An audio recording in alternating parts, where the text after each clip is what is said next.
প্রবাসীদেরকে নিয়ে প্রতিনিয়ত টল করে আমাদের দেশে কিছু বেকার শিক্ষিত ছেলেরা। ওয়াই? কেন রে ভাই? কেন তোরা প্রবাসীর পিছিয়ে লেগে থাকস? কেন প্রবাসীদের পরিচয় দিয়ে প্রবাসীদের সম্মান নষ্ট করতেছস আমাদের এই সোনার বাংলাদেশে? সে নাকি প্রবাসী, সে নাকি ব্যর্থ প্রবাসী, সে এমনটাই দাবি করতেছে।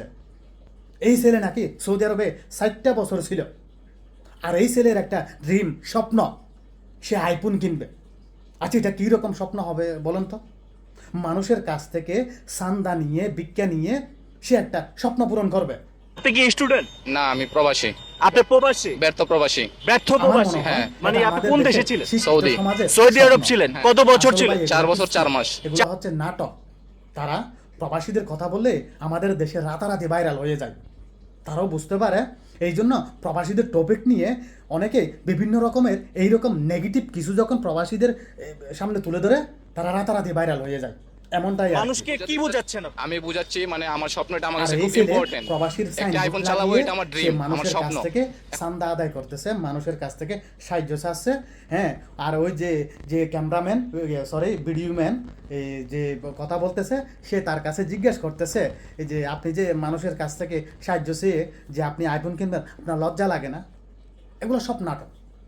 এগুলা নতুন নতুন তারা নাটক আবিষ্কার করে আমাদের দেশে। কেন রে ভাই? নাটক করার জন্য আর কোনো মানুষ নাই? কেন প্রবাসীদেরকে প্রতিনিয়ত হাসি ঠাট্টার পাত্র করে ফেলতেছেন আপনারা? ওয়াই? প্রবাসীরা আইফোন নিজে ক্রয় করে নিজে ইউজ করে না। প্রবাসীরা আইফোন ক্রয় করে ফ্যামিলির মানুষদেরকে আইফোন গিফট করে।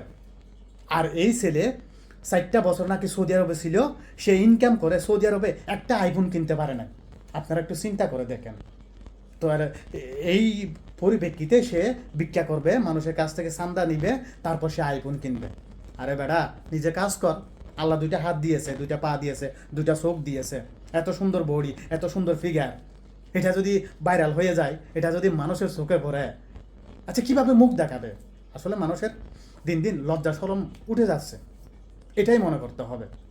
প্রবাসীরা প্রতিনিয়ত আমাদের দেশে যে মানবিক কাজ করে, যারা অনলাইনের মধ্যে মানবিক কাজ করে, তাদেরকে প্রতিনিয়ত প্রবাসীরা হেল্প করে যায়। সেটা ইউরোপের হোক বা মধ্যপ্রাচ্যের হোক, যে দেশের হোক না কেন, প্রবাসীরা প্রতিনিয়ত নিজের সাধ্য মতো মানবিক কাজে প্রবাসীরা মানুষদেরকে এই যে ডোনেশন দিয়ে থাকে। আর এই ছেলে প্রবাসের নাম দিয়ে সে মানুষের কাছ থেকে ডোনেশন চাচ্ছে, তার একটা ড্রিম, তার স্বপ্ন পূরণ করার জন্য আইফোন কিনবে। এইরকম একটা স্বপ্ন হতে পারে? আসলে এটা রীতিমতো হাস্যকর বিষয় হয়ে গেছে। প্রবাসীদেরকে নিয়ে কথা বললে রাতারাতি বাইরে। এটাই প্রশ্ন আমি আপনাদের কাছে রাখলাম।